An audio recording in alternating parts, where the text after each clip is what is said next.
You are listening to Miniature Masterpieces.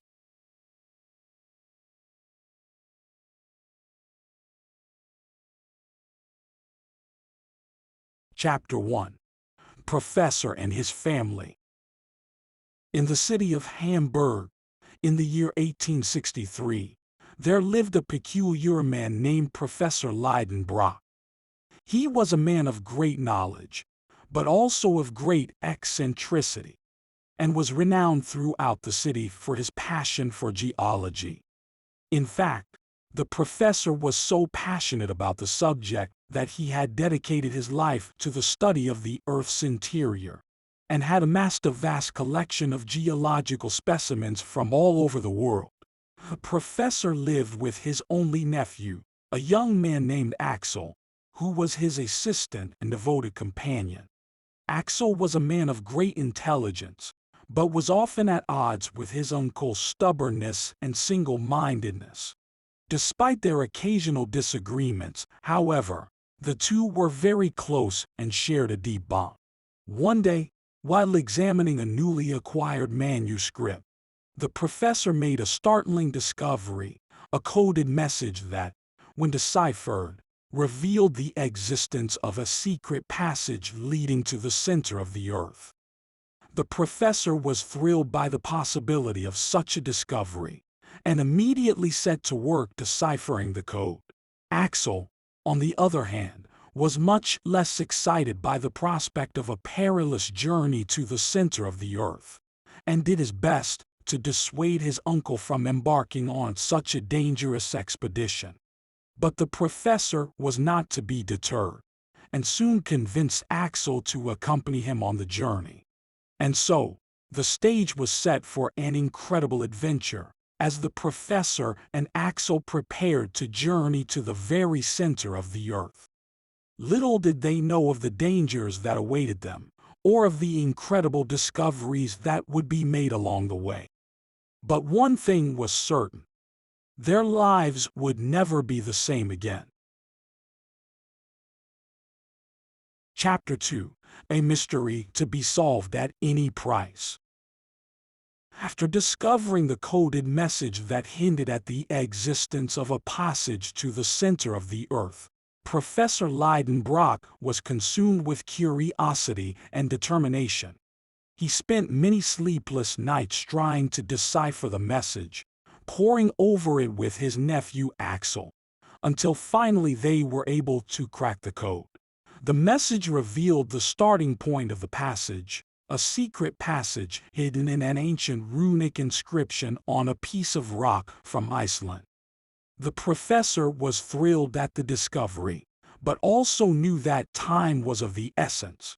He was determined to reach the center of the Earth, and was willing to go to any lengths to achieve his goal. Despite Axel's misgivings, the professor set about making preparations for the journey. He purchased supplies, consulted with experts, and made arrangements for their travel to Iceland. Along the way, he managed to secure the services of a guide named Hans, a stoic and experienced man who was familiar with the rugged terrain of Iceland. Upon arriving in Iceland, the trio set out on the long journey to the starting point of the passage. The going was rough, and they faced many challenges along the way, including harsh weather conditions and treacherous terrain. But the professor was undeterred, and pushed on with single-minded determination. Finally, they arrived at the starting point, and the professor was ecstatic to discover the hidden passageway. But the journey was far from over. The passage was long, dark, and perilous, and the three explorers faced many dangers along the way, including cave-ins, underground rivers, and poisonous gases. Despite the danger, the professor was determined to continue, and the group pressed on deeper and deeper into the Earth's interior. Along the way, they made incredible discoveries, including ancient fossils, strange underground vegetation, and evidence of a long-lost civilization. As they journeyed deeper into the Earth, the danger increased, and the stakes grew ever higher. But the professor was determined to reach the center of the earth, and was willing to pay any price to uncover its secrets. Chapter 3. The Runic Writing Exercises. The Professor. After descending into the depths of the earth, Professor Leidenbrock, his nephew Axel, and their guide Hans found themselves in a vast and mysterious cavern. As they explored the cavern, the professor's sharp eyes soon fell upon a curious inscription on the wall. The inscription was written in ancient runic script, and the professor was immediately intrigued. He knew that the runes were a form of ancient writing, used by Nordic peoples in the distant past. But what was the inscription trying to convey? That was the question that consumed the professor's thoughts. Determined to decipher the message, the professor spent hours studying the inscription, poring over every detail, and consulting with Axel and Hans. He was convinced that the message held the key to their journey, and was determined to solve the mystery at any cost. Despite his best efforts, however, the professor was unable to crack the code. He tried every trick in the book, but the message remained elusive. It was a frustrating experience for the professor, who prided himself on his intellect and his ability to solve puzzles. But the professor was not one to give up easily. He continued to study the inscription, day and night, refusing to rest until he had found a solution. He was obsessed with the message, and could think of nothing else. Finally, after many long hours of study, the professor had a breakthrough. He realized that the runes were not simply letters, but also had numerical values. Using this realization, he was able to decode the message, which revealed a vital clue about their journey. The message instructed them to head due east, and provided other valuable information that would prove crucial to their journey. The professor was elated at the discovery, and couldn't help but feel a sense of pride at his own ingenuity. With the message decoded, the group set off once again, following the instructions to the letter. But they knew that their journey was far from over, and that many challenges and mysteries still lay ahead. The professor, however, wasn't daunted, and continued to lead the way with his unrelenting.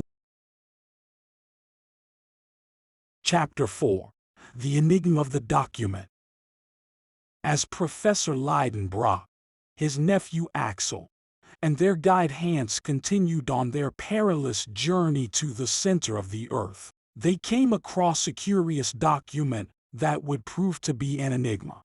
The document was a carefully crafted manuscript, full of intricate drawings and symbols.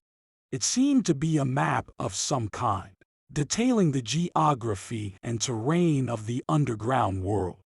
But what was its purpose? And who had created it? Professor was immediately intrigued by the document and set about studying it in detail. He was convinced that it held vital clues about their journey, and was determined to uncover its secrets. As he studied the manuscript, the professor realized that it was a map of a vast underground network of caves and tunnels, leading to the very center of the earth. The manuscript was a guide to the hidden world beneath their feet, and held the key to their journey. But there was more to the document than met the eye. The drawings and symbols were full of hidden meanings and clues, and the professor knew that they would have to decipher them in order to unlock the full potential of the manuscript. With his keen intellect and deep knowledge of geology, the professor set to work deciphering the symbols and drawings. It was a painstaking process, but he was determined to succeed. As the days turned into weeks, the professor worked tirelessly, consulting with Axel and Hans, and experimenting with various decoding methods. Gradually, the hidden meanings of the manuscript began to reveal themselves, and the professor grew more and more confident in his ability to decipher the clues.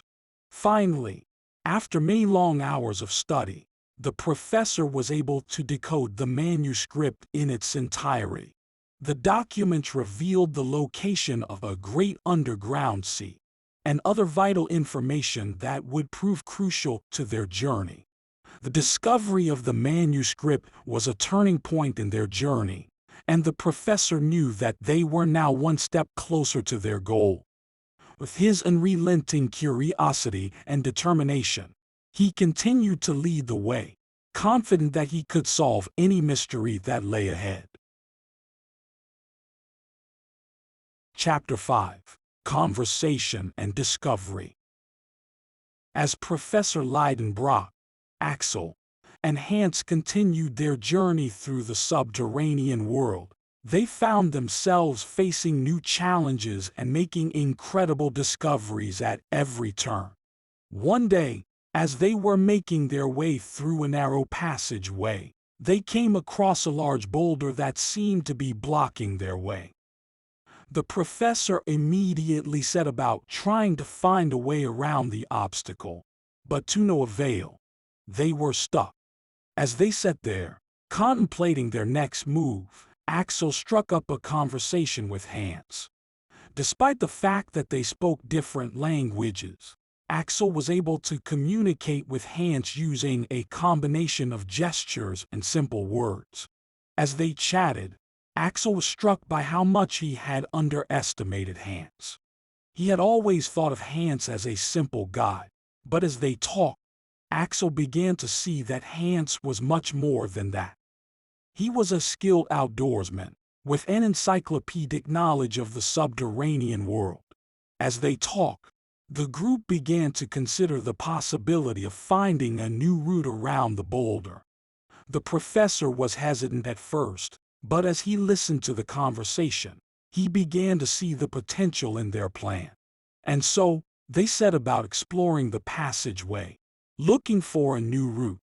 As they worked their way around the boulder, they made an incredible discovery: a vast underground lake. The lake was unlike anything they had ever seen before. It was clear and blue, and stretched out as far as the eye could see. The group was in awe, and the professor immediately set to work studying the lake and its surroundings. As they explored the lake, they made even more incredible discoveries, including an underwater forest and a variety of strange and exotic creatures. The group was amazed at the wonders that lay hidden beneath the Earth's surface, and the conversation that had started with Axel and Hans had led them to a whole new world of discovery. With their spirits lifted and their curiosity piqued, the group set out once again, eager to explore the wonders that lay ahead. They knew that their journey would be long and perilous, but they were determined to see it through to the end. Chapter 6: The Mystery of the Great Fossil. As Professor Leidenbrock, Axel, and Hans continued their journey through the subterranean world, they came across a great fossil that would prove to be a mystery. The fossil was enormous, stretching out as far as the eye could see. It was a massive creature, unlike anything they had ever seen before. The professor was immediately intrigued and set about studying the fossil in detail. As he studied the fossil, the professor realized that it was unlike any creature that had ever existed on the surface of the earth. It was a creature from a bygone era, a time when the world was very different. The professor was fascinated by the fossil and the mystery that it presented. He knew that it held valuable clues about the history of the subterranean world, and was determined to uncover its secrets. As the group studied the fossil, they made a shocking discovery. The fossil was not alone. There were other fossils nearby, and they seemed to be arranged in a pattern.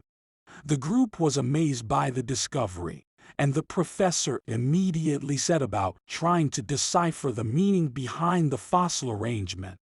He consulted with Axel and Hans, and together they studied the terrain, searching for any clues that could help them solve the mystery. As they worked, the group was filled with a sense of excitement and apprehension. They knew that they were on the brink of a great discovery, but they also knew that they were dealing with forces that were beyond their understanding. Finally, after much study and experimentation, the professor hit upon a solution.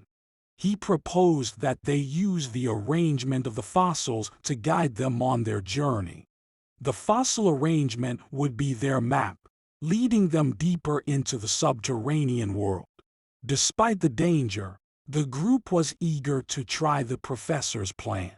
They set out once again, following the pattern of the fossils, and soon found themselves on a new and exciting path. The mystery of the great fossil had led them to a whole new world of discovery, and the group was filled with a sense of wonder and excitement as they continued on their journey. With the professor's unrelenting curiosity and determination, they knew that they were destined for great things. Chapter 7: The Icelands: An Unexpected Expedition. As Professor Leidenbrock, Axel, and Hans continued their journey through the subterranean world, they found themselves facing a new and unexpected challenge: the Icelands. The Icelands were a series of frozen wastelands, stretching out as far as the eye could see. They were desolate and inhospitable, and the group knew that they would have to be careful if they were to make it through safely. The professor wasn't daunted, however, and set about trying to find a way through the icy landscape. He consulted with Axel and Hans, and together they studied the terrain, searching for a safe path through the Icelands. As they worked, the group was filled with a sense of urgency. They knew that time was running out, and that they had to find a way through the Icelands before they succumbed to the harsh conditions. Finally, after much study and experimentation, the professor hit upon a solution. He proposed that they use a combination of their knowledge of the subterranean world and their climbing skills to navigate the treacherous landscape. Despite the danger, the group was eager to try the professor's plan. They set out once again, scaling the icy cliffs and navigating the treacherous terrain. As they worked their way through the Icelands, they made a shocking discovery: a whole new world of wonder and mystery. The Icelands were unlike anything they had ever seen before. They were home to strange and exotic creatures, and were filled with ancient artifacts and secrets. The group was amazed by the wonders that lay hidden beneath the ice, and the unexpected expedition had led them to a whole new world of discovery. With their spirits lifted and their curiosity piqued, the group set out once again, eager to explore the wonders that lay ahead.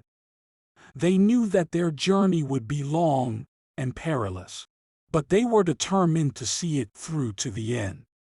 The Icelands had given them a taste of the incredible adventures that lay ahead, and they were excited to see where their journey would take them next.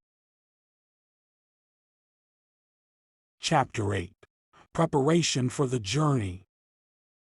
As Professor Leidenbrock, Axel, and Hans continued their journey through the subterranean world, they realized that they would need to make careful preparations if they were to succeed in their quest. The journey ahead was long and treacherous, and they knew that they would face many challenges along the way. The professor wasn't daunted, however, and set about making the necessary preparations. He consulted with Axel and Hans, and together they studied the terrain, searching for any signs of danger or obstacles that they would need to overcome. They also took stock of their supplies, making sure that they had enough food, water, and other essentials to last them through the journey. As they worked, the group was filled with a sense of urgency. They knew that the journey ahead would be difficult, and that they would need to be prepared for anything that came their way. Finally, after much planning and preparation, the group was ready to set out on their journey. They packed their supplies carefully, making sure to bring everything they would need to survive in the subterranean world. The group also made sure to bring the necessary tools and equipment for exploring the underground world. They brought ropes, climbing gear, and other essentials that would help them navigate the treacherous terrain. As they set out, the group was filled with a sense of excitement and apprehension. They knew that the journey ahead would be long and perilous, but they were determined to see it through to the end. With the professor's leadership and expertise, they felt confident that they would be able to overcome any obstacle that came their way. They were prepared for the journey ahead and ready to face whatever challenges lay ahead. And so, the group set out into the unknown, ready to explore the wonders of the subterranean world and uncover the secrets that lay hidden beneath the Earth's surface. Their preparation had been thorough, and they were ready for whatever lay ahead. Chapter 9. Our First Lessons in Climbing. As Professor Leidenbrock, Axel, and Hans began their journey through the subterranean world, they quickly realized that they would need to master the art of climbing if they were to make it through the treacherous terrain. The first lessons in climbing were difficult and challenging, but the group was determined to learn. They consulted with the professor, who was an expert climber, and studied the terrain carefully, looking for the best routes to take. As they worked, the group was filled with a sense of excitement and apprehension. They knew that the journey ahead would be long and perilous, and that they would need to be skilled climbers if they were to make it through safely. The professor led the way, showing the group the proper techniques for climbing the steep cliffs and rocky outcroppings that lay ahead. He taught them how to use their ropes and equipment, and how to navigate the treacherous terrain with care and precision. Axel and Hans were quick learners, and soon they were able to keep up with the professor's pace. They scaled the cliffs and climbed the rocky walls with ease, their confidence growing with each passing day. As they worked, the group also encountered many unexpected challenges. They faced sudden storms, treacherous ravines, and steep drops that seemed to lead to certain death. But they worked together, relying on each other's strength and expertise to make it through the challenges that lay ahead. Through it all, the group remained focused on their goal: to explore the wonders of the subterranean world and uncover the secrets that lay hidden beneath the Earth's surface. Their first lessons in climbing had been difficult and challenging, but they had learned quickly and were well prepared for the journey ahead. With the professor's guidance and their own determination, they knew that they would be able to overcome any obstacle that lay in their path. Chapter 10. Vertical Descent. As Professor Leidenbrock, Axel, and Hans continued their journey through the subterranean world, they found themselves facing a new and unexpected challenge: a vertical descent into the depths below. The group had encountered a deep chasm that seemed to stretch out into infinite. It was a gaping hole in the earth, with walls that were nearly vertical and seemed impossible to climb. But the professor wasn't daunted, and set about devising a plan to make the descent. He consulted with Axel and Hans, and together they studied the chasm, looking for a safe way down. Finally, after much study and experimentation, the professor hit upon a solution. He proposed that they use a combination of their climbing skills and equipment to navigate the treacherous descent. The group was nervous but determined as they began their descent into the depths below. They used their ropes and climbing gear to rappel down the nearly vertical walls of the chasm, inching their way deeper and deeper into the subterranean world. The journey was long and perilous, and they faced many unexpected challenges along the way. They encountered steep drops and sudden shifts in the terrain, and had to rely on their wits and their equipment to make it through safely. As they worked their way deeper into the earth, they were amazed by the sights that greeted them. They saw underground lakes and rivers, strange and exotic plants, and even creatures that they had never imagined before.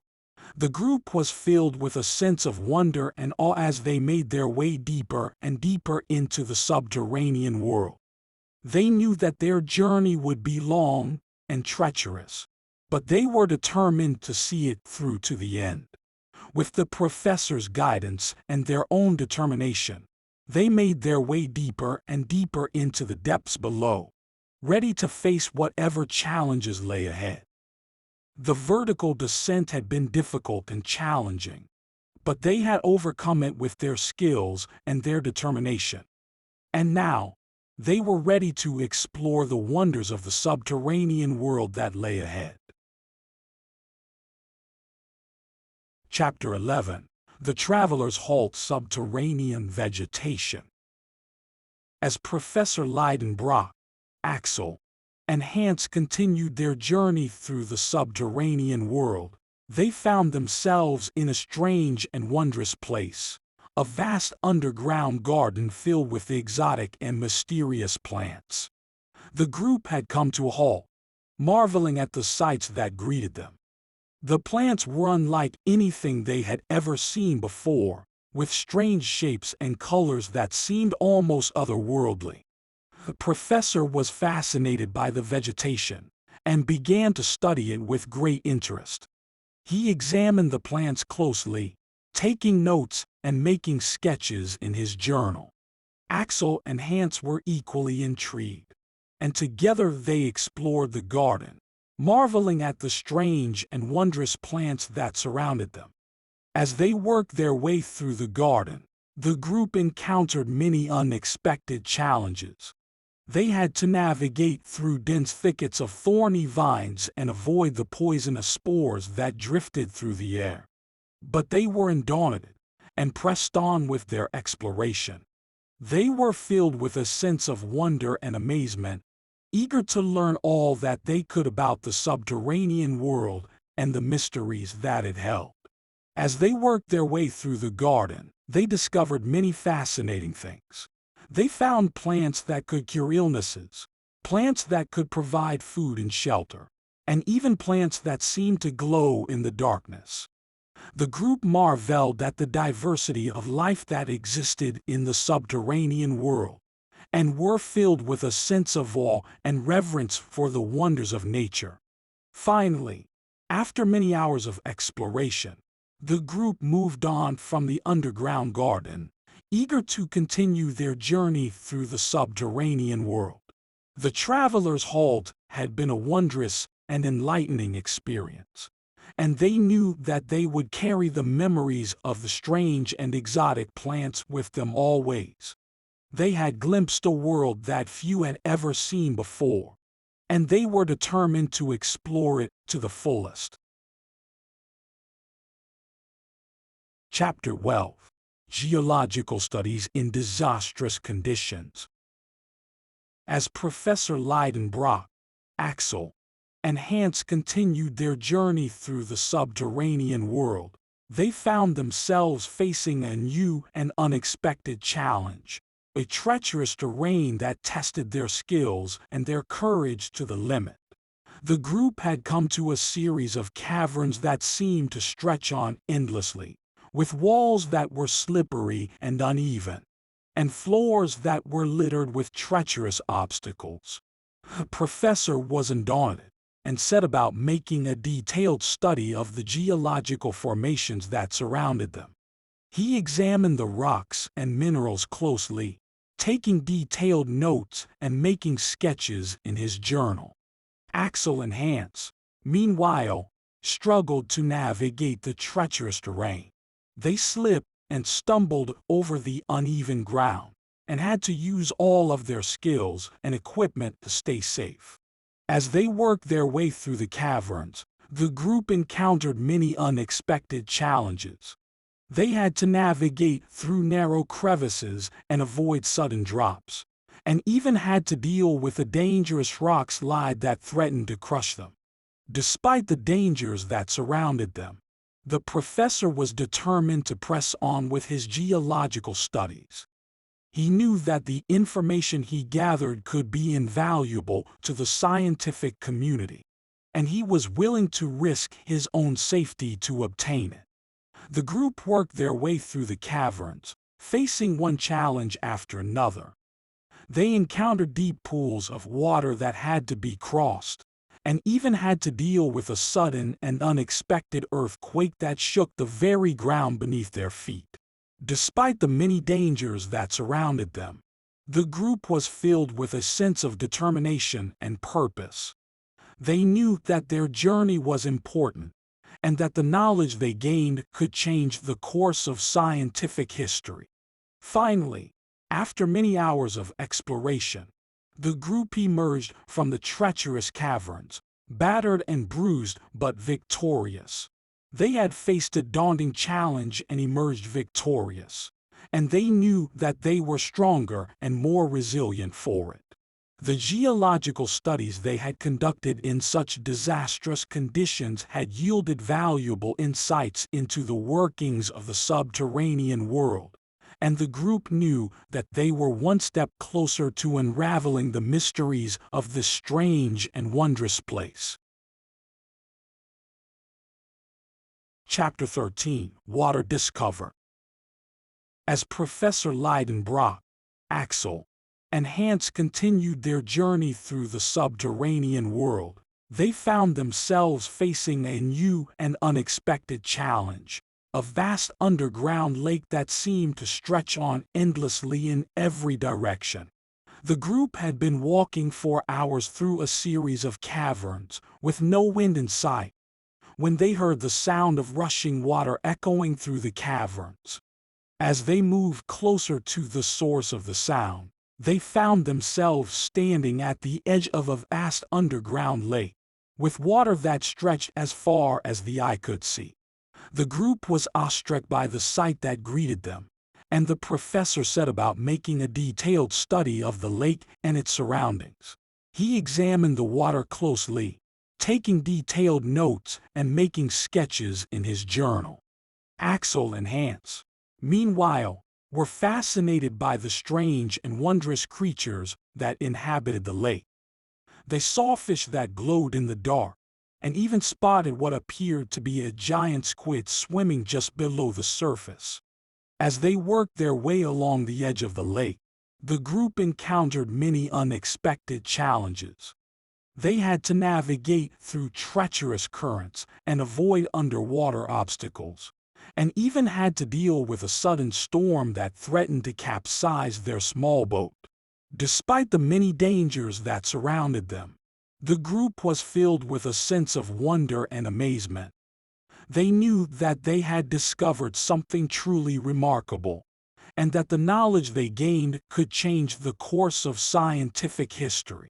As they continued their journey, the group encountered many more wonders and challenges. They saw strange and mysterious rock formations, and even encountered a group of what appeared to be ancient ruins deep beneath the surface of the lake. But through it all, they remained undaunted, driven by their sense of curiosity and their desire to unravel the mysteries of the subterranean world.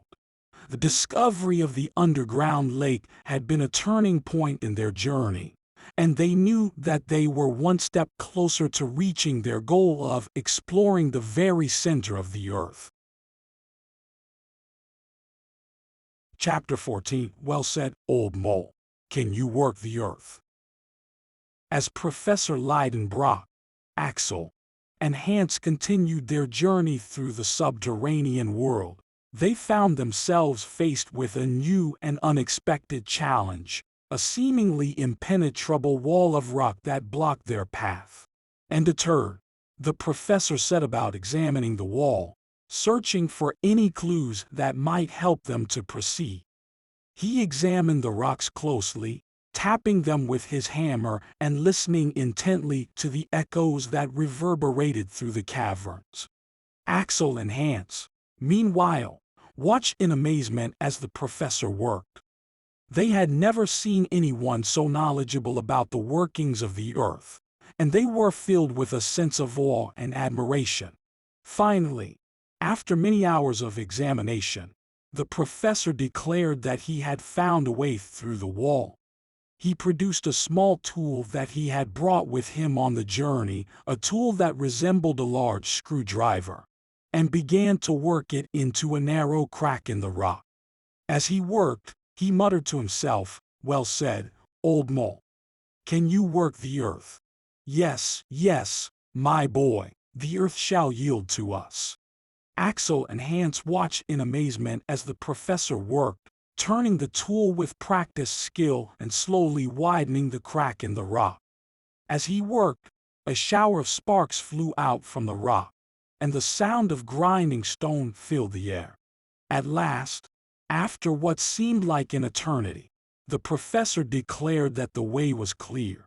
He led the group through the narrow passage that he had created, and they emerged into a vast and wondrous chamber filled with glittering gems and sparkling crystals. The group was awestruck by the beauty of the chamber, and the professor set about making a detailed study of the gems and minerals that surrounded them. He examined the crystals closely, taking detailed notes and making sketches in his journal. Axel and Hans, meanwhile, were filled with a sense of wonder and amazement. They had never seen anything like the chamber that they now found themselves in, and they knew that they were witnessing something truly remarkable. The discovery of the chamber had been a turning point in their journey, and they knew that they were one step closer to reaching the very center of the earth. Chapter 15. Deeper and Deeper the Coal Mine. As the trio of explorers continued their journey to the center of the earth, they found themselves descending ever deeper into the earth's crust. The air grew hot and stifling, and the ground beneath their feet shook and trembled with every step. At last, they came to a vast underground chamber, filled with the sound of clanging machinery and the roar of rushing water. The chamber was lit by flickering torches, casting a dim orange glow across the walls and floor. As they made their way deeper into the chamber, they realized that they had stumbled upon a vast coal mine. Huge machines chugged and clanked, their gears and pistons working tirelessly to extract the precious coal from the earth. The air was thick with coal dust, and Axel found himself coughing and wheezing with every breath. But the professor wasn't deterred, and he set about examining the mine with a keen eye.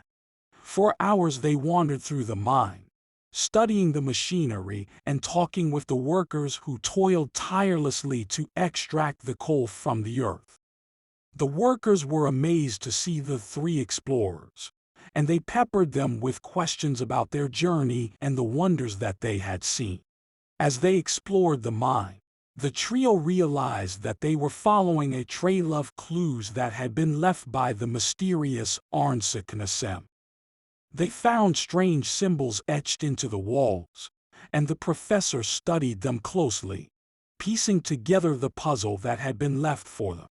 At last, the professor announced that they had found what they were looking for, a narrow tunnel that led deeper into the earth.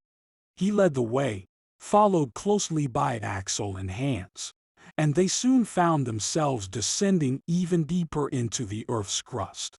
As they descended, the air grew even hotter, and the ground shook with even greater intensity. But the trio pushed on, driven by their desire to reach the very center of the earth. And as they descended ever deeper into the earth's crust, they knew that they were on the brink of discovering something truly extraordinary. Chapter 16. The Wrong Road. As the trio continued their descent into the depths of the earth, they suddenly realized that they had taken a wrong turn. They had followed a narrow tunnel that led them into a dark, cavernous chamber, where the air was thick with the scent of sulfur. The chamber was vast, stretching out into the darkness, and the ground was covered in a thick layer of hot, bubbling mud. Axel could feel the heat radiating from the ground, and he was overcome with a sense of unease. The professor, however, was undeterred. He studied their surroundings with a keen eye, and he soon realized that they had stumbled upon an underground volcano. The trio pressed on, driven by their desire to reach the very center of the earth. But as they made their way deeper into the volcano, the ground grew even hotter, and the air grew thick with toxic fumes. Axel began to cough and wheeze, and Hans struggled to breathe. But the professor pressed on, his eyes fixed on the prize that lay at the very heart of the earth. As they made their way deeper into the volcano, they suddenly heard a loud rumbling sound, like the distant roar of thunder. The ground beneath their feet shook and trembled, and they knew that they were in grave danger. The professor led the way, his eyes scanning the walls for any sign of danger, but it was too late. Without warning, a torrent of hot, molten lava burst forth from the walls, engulfing the trio in a river of fire. Axel screamed as the molten lava burned his skin, and he felt himself being dragged deeper and deeper into the earth. But then, suddenly, he felt a strong hand grasping his wrist, pulling him to safety. It was Hans, and he had saved Axel from certain death. The trio stumbled out of the volcano, their clothes singed and their bodies battered. As they sat panting on the ground, they realized that they had taken a wrong turn. They had nearly lost their lives in their quest to reach the center of the earth. But the professor was undeterred. He knew that they were closer than ever to their goal, and he was determined to press on, no matter what dangers lay ahead. Chapter 17. The First Symptoms of Exhaustion. As the trio continued their journey towards the center of the earth, they found themselves growing increasingly tired and weary. The long days of traveling through the dark and treacherous tunnels had taken their toll on their bodies, and they began to feel the first symptoms of exhaustion. Axel's legs ached, and his feet were blistered from the long hours of walking. The professor was struggling to keep his balance, and Hans, usually stoic and unflappable, seemed to be losing his composure. Despite their weariness, they pressed on, driven by their determination to reach their goal. But as the days wore on, they found themselves slowing down, their progress impeded by their growing fatigue. The air grew thinner, and their supplies began to dwindle. They had long since run out of food, and their water supply was running dangerously low. The darkness was all-encompassing, and they could barely see more than a few feet in front of them. Their torches flickered weakly, casting long shadows against the walls of the tunnel. Axel stumbled and fell, his head hitting the hard ground.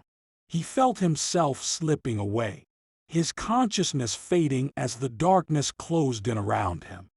But then, suddenly, he felt a hand on his shoulder, and he looked up to see the worried face of the professor.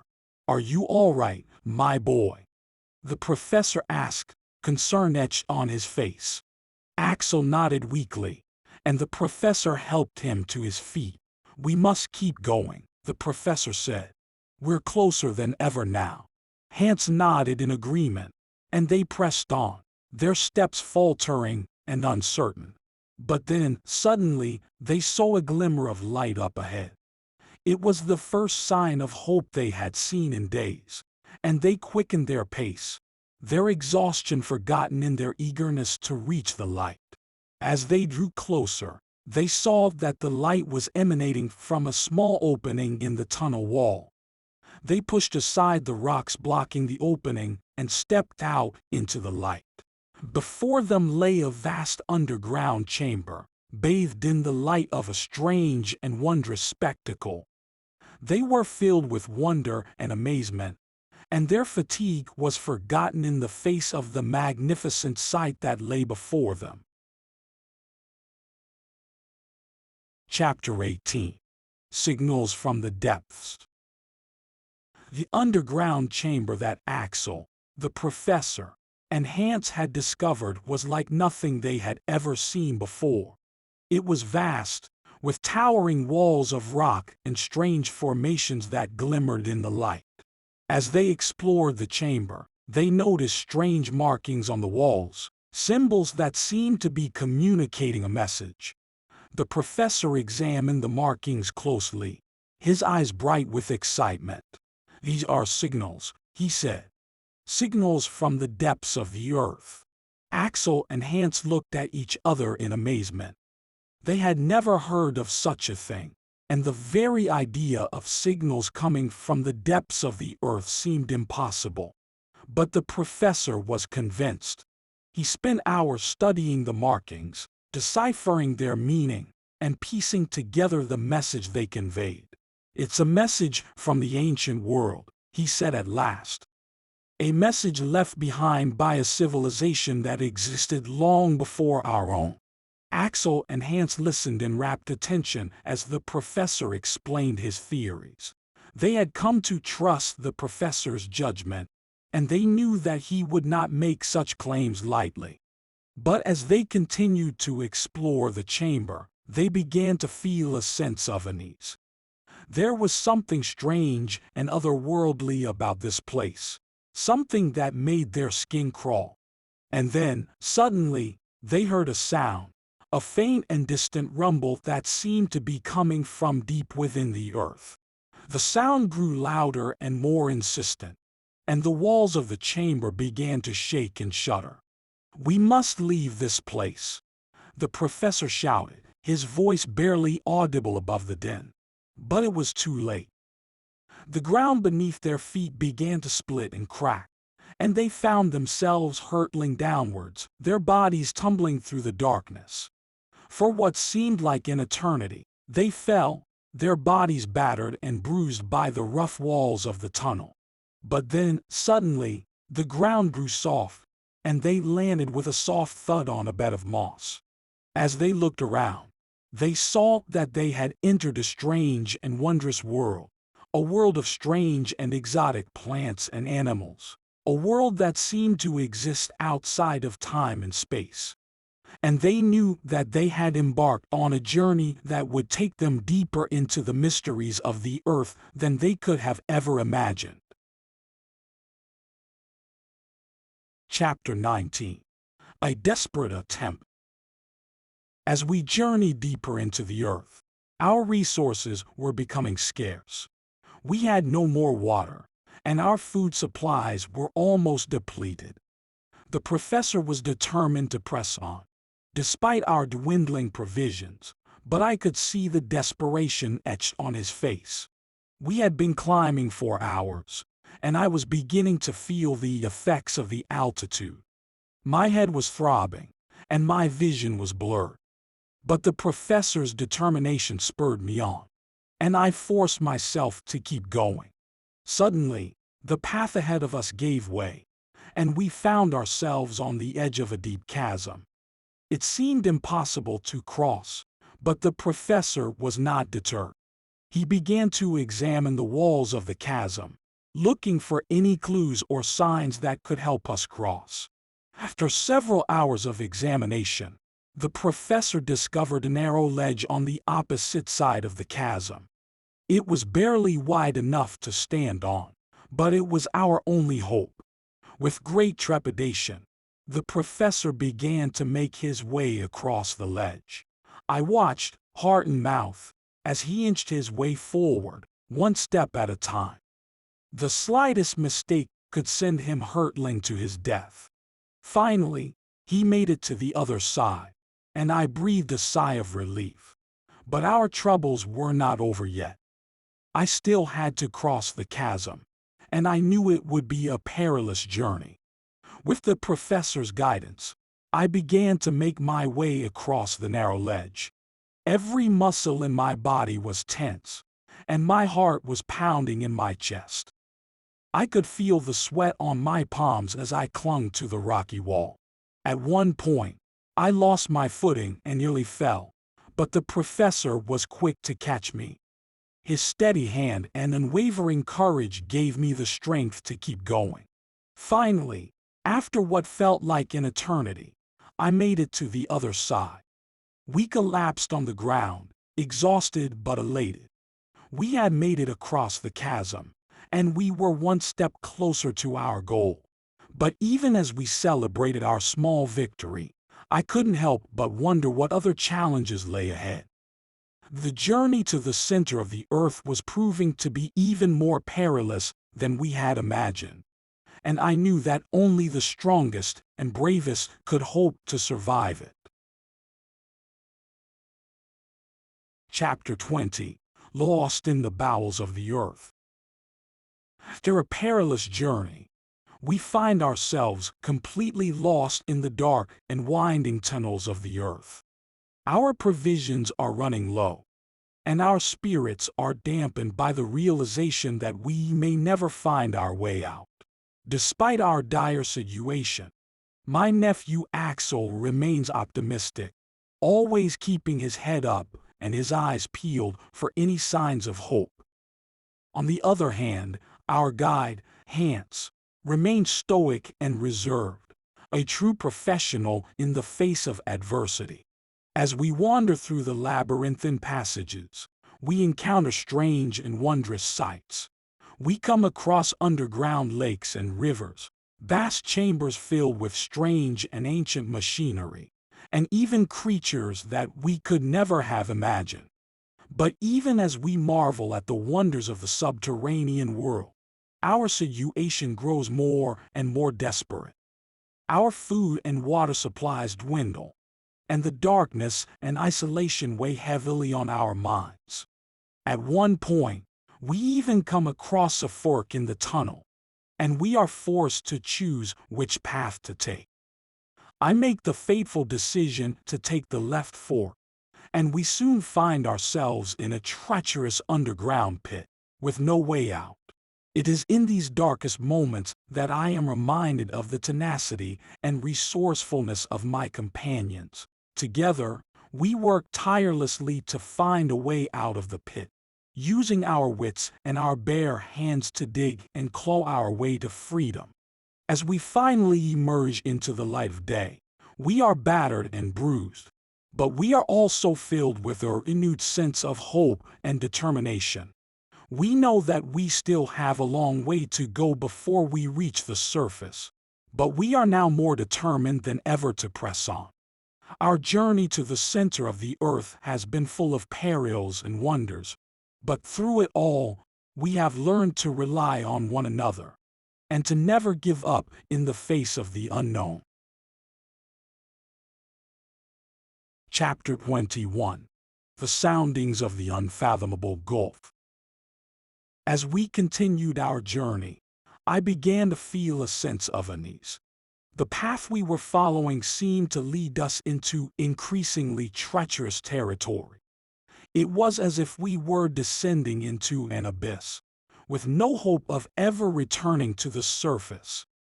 The professor, however, remained steadfast in his determination to reach the center of the earth.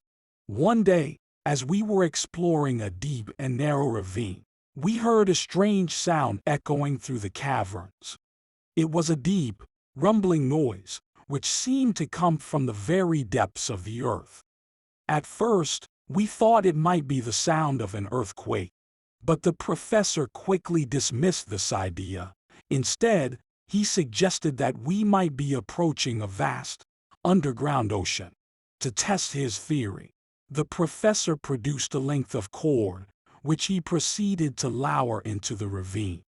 We watched in silence as the cord disappeared into the darkness below. After what seemed like an eternity, we felt a slight tug, and the professor announced that he had reached the bottom. With great excitement, we began to haul the cord back up. As we did so, we noticed that it was damp and covered in a slimy residue. The professor examined the substance closely and declared that it was seaweed, confirming his earlier hypothesis. We had indeed discovered an underground ocean. Over the next few days, we made several more soundings, each time confirming the presence of the subterranean sea. We were now faced with a new challenge: how to cross this vast expanse of water.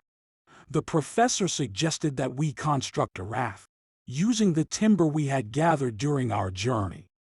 It was a risky proposition, but we had come too far to turn back now. As we launched our raft and began to paddle across the dark, still waters, I couldn't help but feel a sense of awe at the sheer scale of this underground world. It was a place that no human had ever seen before, and it filled me with a sense of wonder and amazement. Little did we know what dangers lay ahead, but we were determined to press on, deeper into the heart of the earth.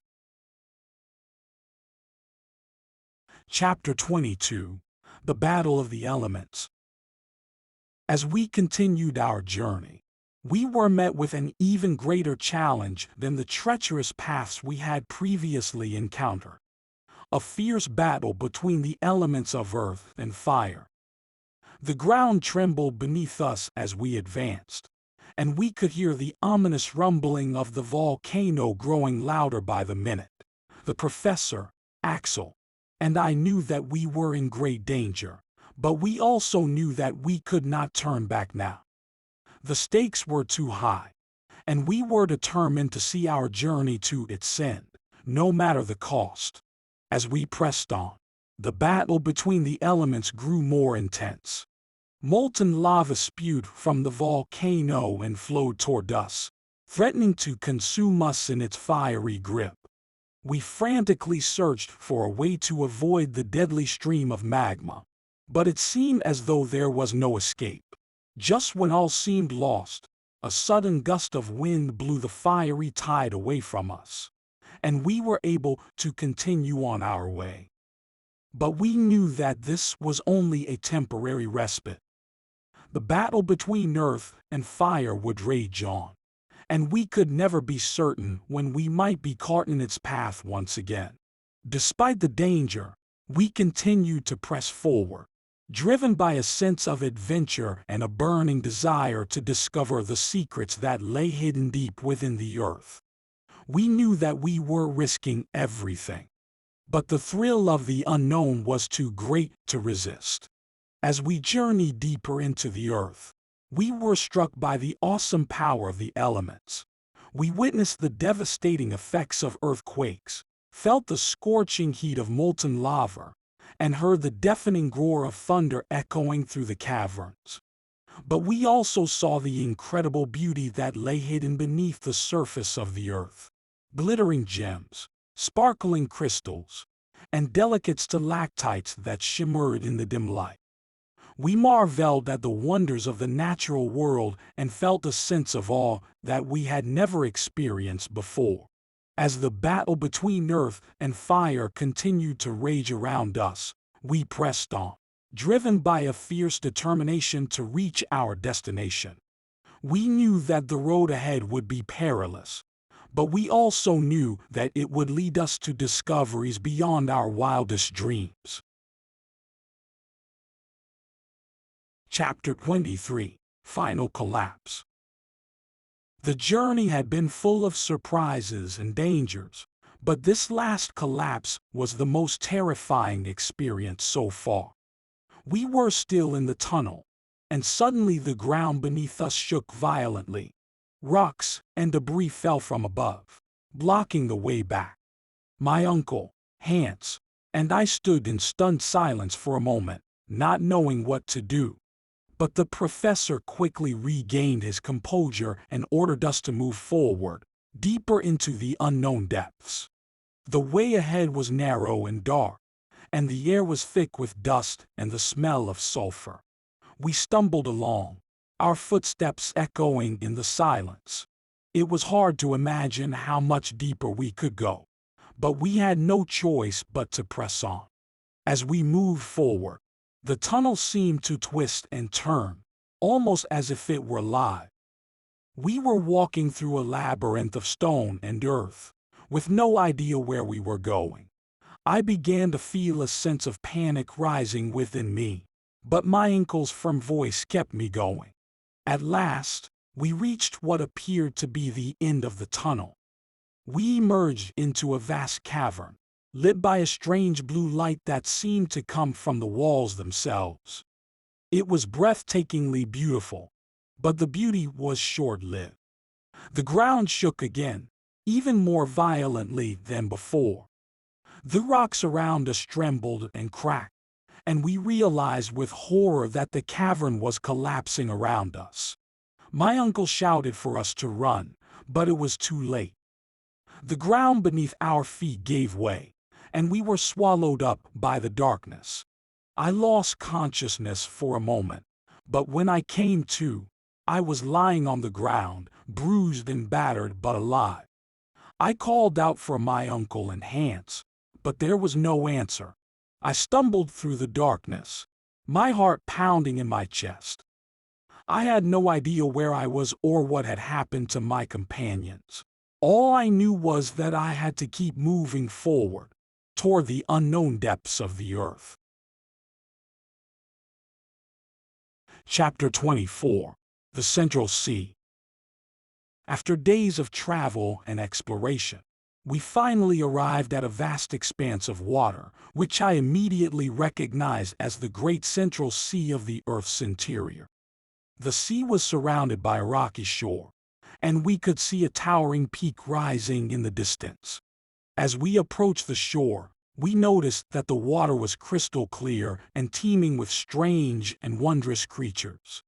There were schools of fish with scales every color of the rainbow, and strange jellyfish that pulsed with a soft, ethereal light. It was as if we had discovered an entire new world beneath the Earth's surface. The professor was beside himself with excitement, and began to sketch the various species of fish and crustaceans we encountered. Axel and I, meanwhile, busied ourselves with collecting specimens and marveling at the incredible diversity of life that surrounded us.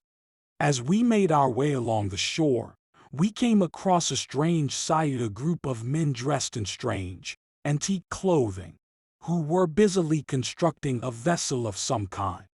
They spoke a language we didn't understand, but the professor managed to communicate with them using a mixture of gestures and a few rudimentary phrases he had picked up along the way. It turned out that these men were part of an ancient civilization that had once inhabited the center of the earth, and that they had been building the vessel as part of a plan to explore the outer world.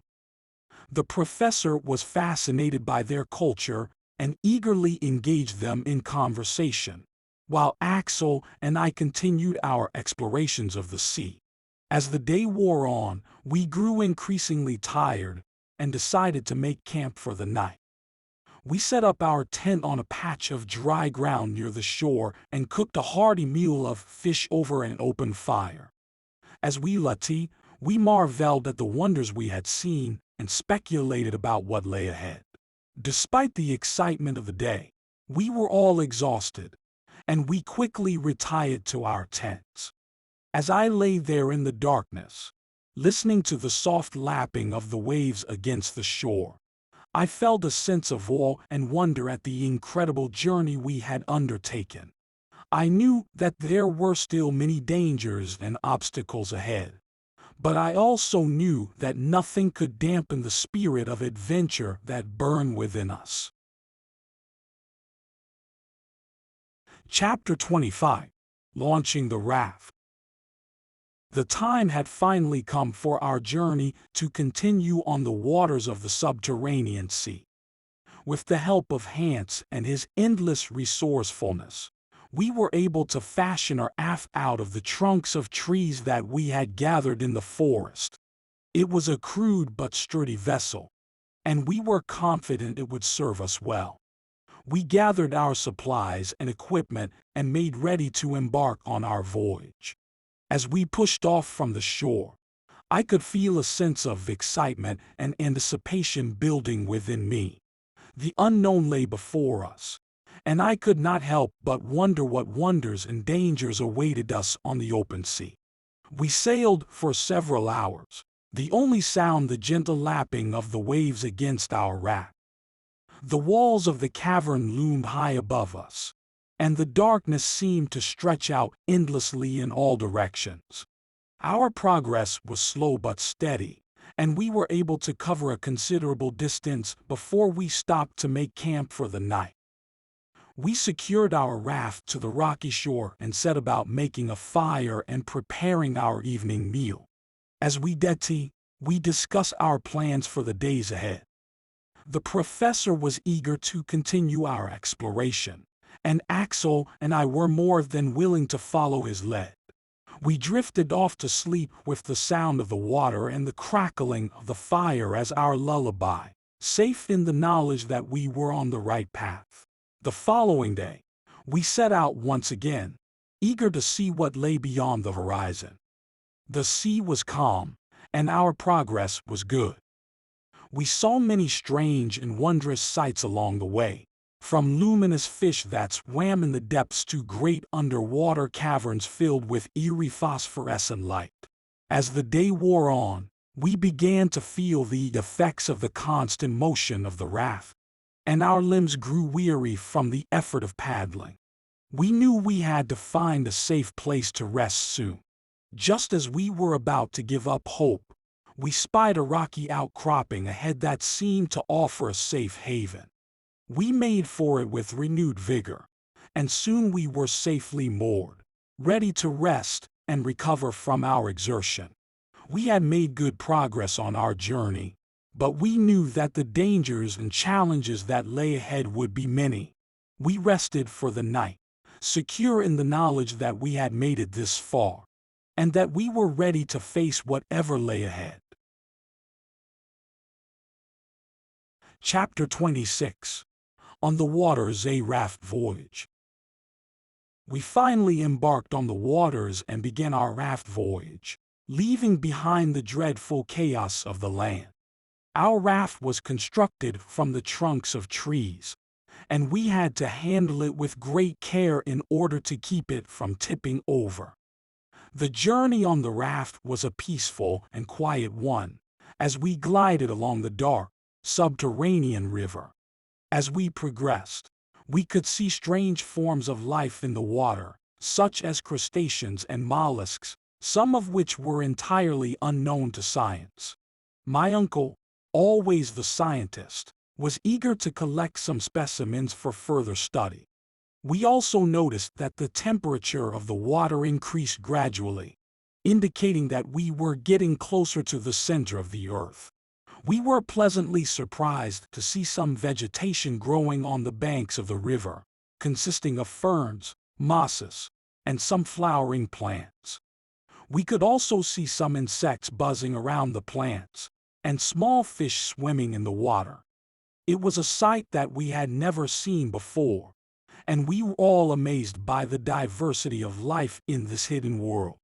As the raft voyage continued, we noticed a change in the current of the river, and the water started to flow more rapidly. We also heard strange sounds that seemed to be coming from a distance, which my uncle identified as the roar of a subterranean waterfall. We quickly approached the waterfall, and we could see the water cascading down from a great height. We decided to take a break from our journey and rest on the bank of the river, close to the waterfall. We were all mesmerized by the sight of the waterfall, and we took the opportunity to have some refreshment and to explore the surroundings. We discovered a cave behind the waterfall, which seemed to lead to a network of tunnels. We were all eager to explore the cave and the tunnels, and we decided to continue our journey on foot. The raft voyage had been a pleasant and peaceful one, but we were now looking forward to more adventures in this strange and fascinating underground world. Chapter 27: Terrific Saurian Combat. As we continued on our voyage, I observed a strange movement in the water. Suddenly, a long, narrow object with a slightly curved shape emerged from the sea. It was a huge marine animal, a plesiosaurus. It was an incredible sight to see, and I couldn't take my eyes off it. The creature moved with such grace and speed that it was awe-inspiring. Axel and I were absolutely terrified, but our uncle remained calm and composed. He was more interested in observing the animal than anything else. As the plesiosaurus approached, we could see that it was a fierce and dangerous predator. Its sharp teeth glinted in the sunlight, and it was clear that it was looking for its next meal. The plesiosaurus circled our raft, eyeing us hungrily. Suddenly, it dove beneath the surface, and we waited anxiously to see what would happen next. We soon found out, as another giant sea creature appeared from the depths, a mosasaurus. It was even larger than the plesiosaurus and looked even more menacing. The two beasts began to battle fiercely, their movements creating waves that threatened to capsize our raft. Our situation was dire, as we were caught in the midst of a terrifying struggle between two ancient monsters. We clung to the raft for dear life, hoping that it would hold together long enough for us to escape. But as the battle raged on, it became clear that we were in grave danger. Despite the chaos and danger around us, my uncle remained focused on studying the creatures. He observed their movements and actions with fascination, even as we were tossed around on the waves. It was a testament to his scientific curiosity and passion, even in the face of mortal peril. In the end, the mosasaurus emerged victorious, and the plesiosaurus sank beneath the waves. We breathed a collective sigh of relief, but we knew that we were still in great danger. The ocean was a treacherous place, full of unknown terrors, and we had to be constantly vigilant if we were to survive our journey to the center of the earth. Chapter 28: The Sea Monster.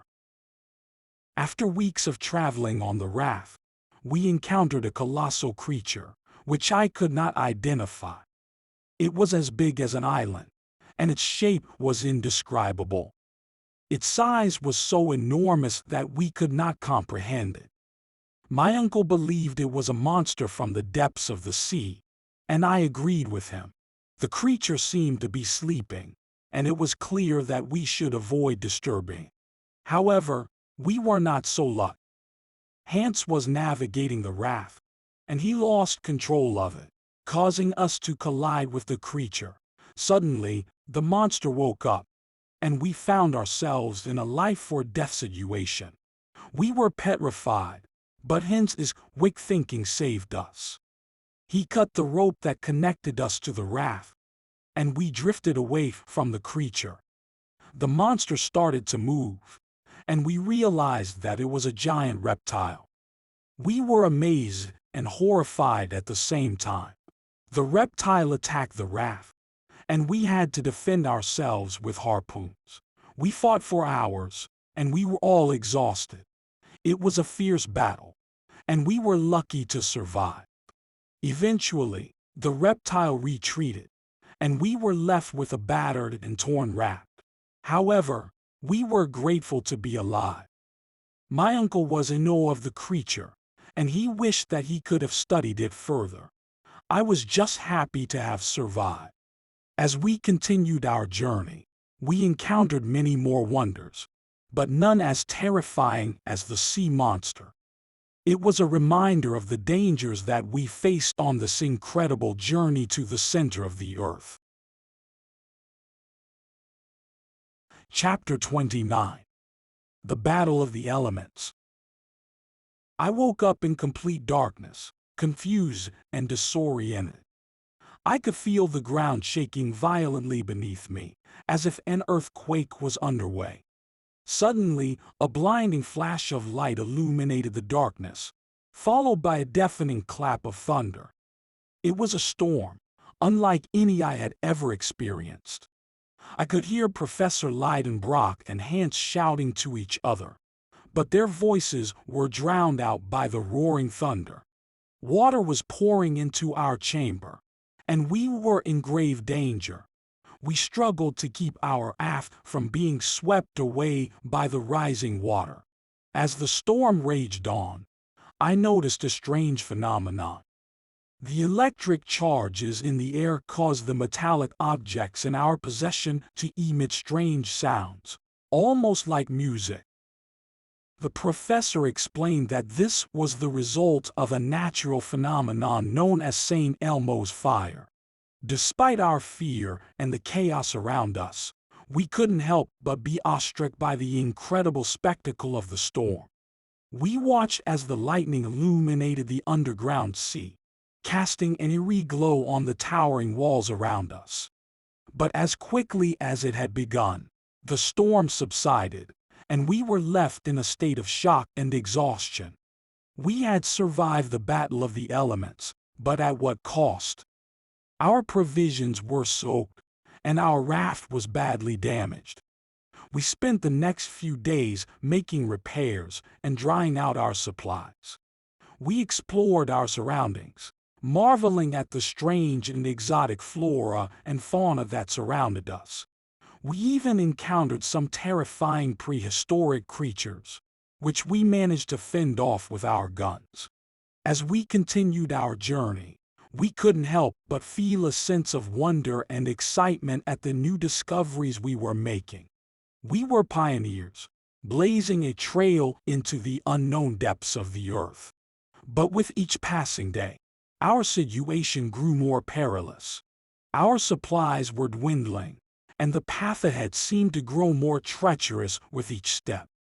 Yet we pressed on, driven by our insatiable curiosity and our unbreakable bond of companionship. And so, with our spirits still high, we forged ahead, ready to face whatever lay ahead in this mysterious and uncharted world. Chapter 30. The Waves, Their Incredible Fury. As we sailed further away from the island, the waves became increasingly violent. Despite our raft being a sturdy one, we were tossed about mercilessly. The storm grew stronger with each passing moment. It seemed as if the elements were in a rage, as if the earth itself were convulsing. Hans, the professor, and I were drenched from head to toe. The waves crashed over us, and it was all we could do to hold on to the raft. It felt like the end of the world. The sky was an eerie shade of green, and the sea was a dark and angry blue. Lightning flashed all around us, and the thunder was deafening. I had never experienced anything like it before. The waves were so high that they dwarfed our raft, and we were tossed to and fro like a mere cork. We had to keep bailing water from the raft, for fear of being swamped. The wind howled like 1,000 demons, and the rain was like sharp needles against our skin. It was hard to keep our eyes open, but we dared not close them, lest we be swept away by the waves. Hours passed, and the storm showed no signs of abating. We were completely at the mercy of the elements. Our spirits were low, and we all felt as if we were about to be swallowed up by the sea. But just when it seemed like all was lost, the wind began to die down, and the waves gradually became calmer. The storm passed as quickly as it had come, and we were left with a sky that was now blue and clear. We were all exhausted and weak from the ordeal, but we had survived. The professor looked at us with a mixture of relief and amazement. "What an adventure!" he exclaimed. We have been through a storm that few people have ever experienced.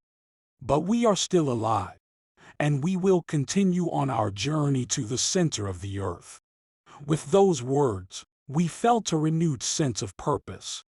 We had faced one of the greatest challenges of our journey and had emerged triumphant. We were more determined than ever to reach our goal, no matter what lay ahead. Chapter 31. The Icelands back to port. After surviving the treacherous waters and defeating the sea monster, we finally found ourselves back on solid ground. It was a relief to have made it out of the depths of the earth alive and be able to breathe fresh air again. However, the journey had taken its toll on us, both physically and mentally. As we headed back to port, we couldn't help but feel a sense of nostalgia for the incredible adventure we had just experienced. The sights and sounds of the subterranean world were still fresh in our minds, and we knew that we would never forget our journey to the center of the earth.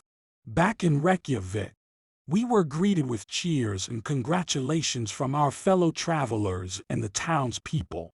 They had heard of our incredible feat and welcomed us back as heroes. We were happy to have made it back safely, and the warm welcome we received made the return even sweeter.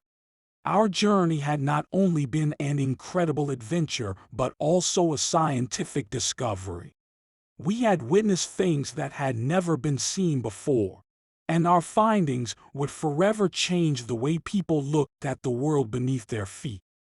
We had collected valuable data, which would be studied and analyzed for years to come. As we sat back and reflected on our journey, we realized that we had become closer as a team.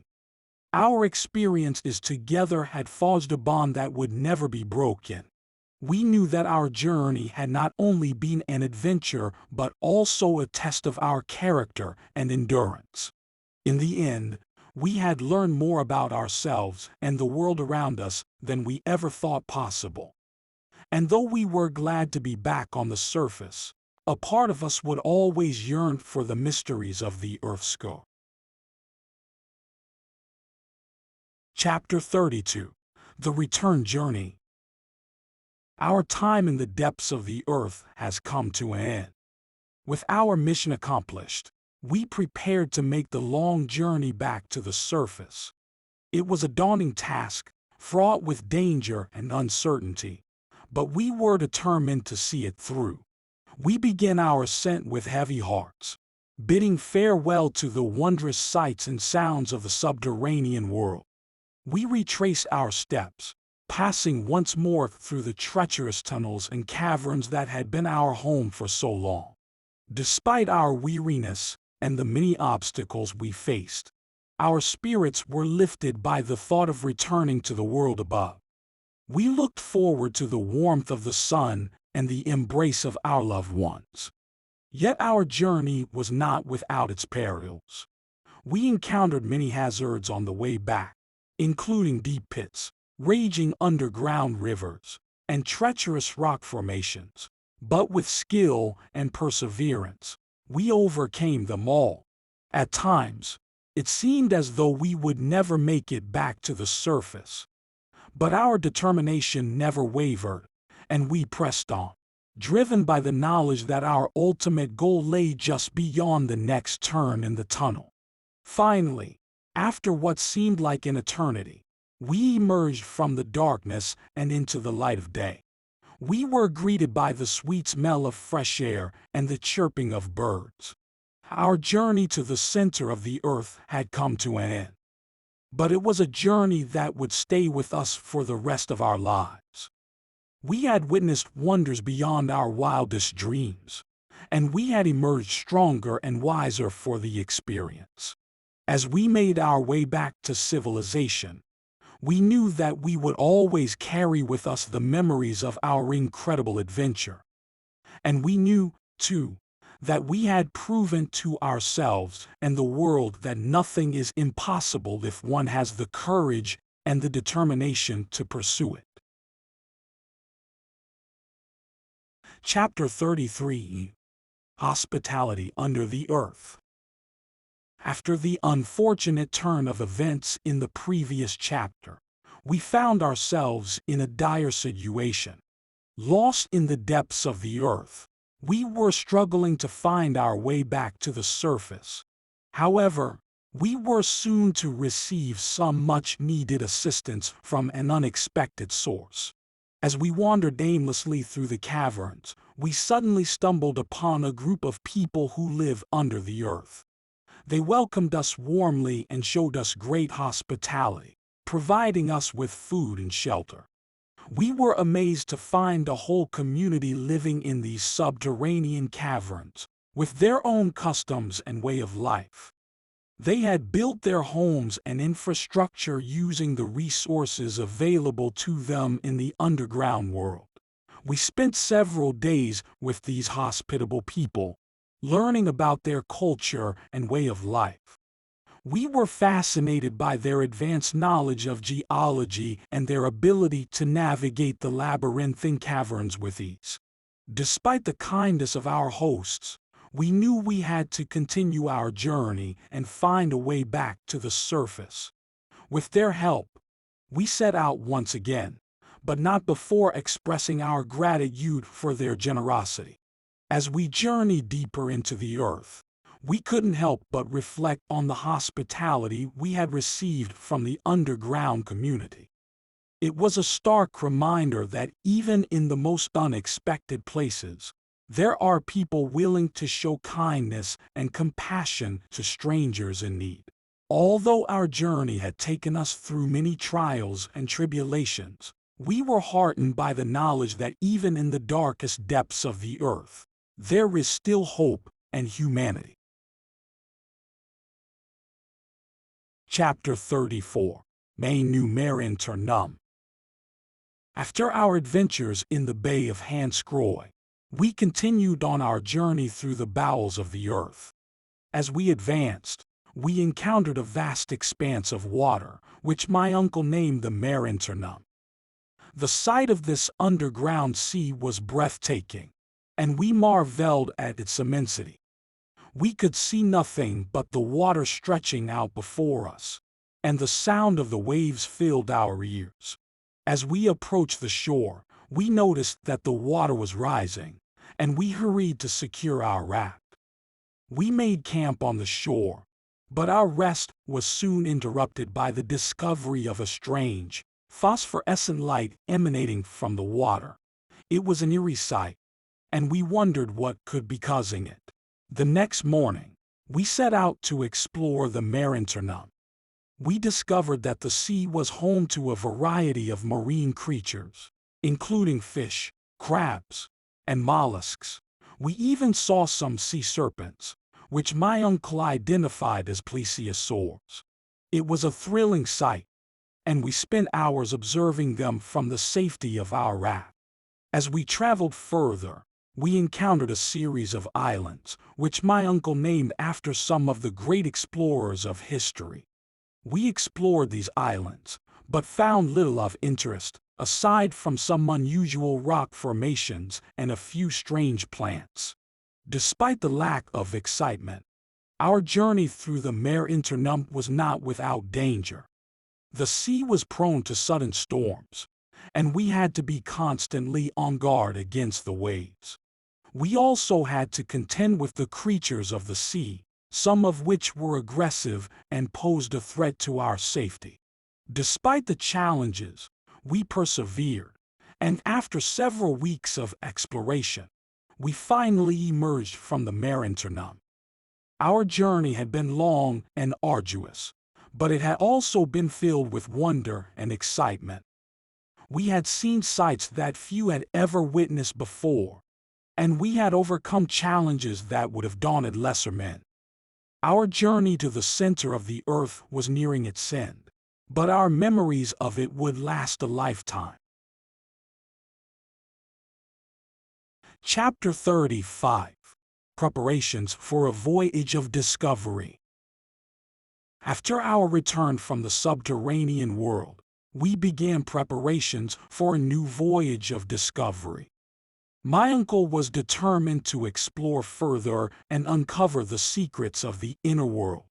We spent weeks studying maps and charts, analyzing data, and planning our route.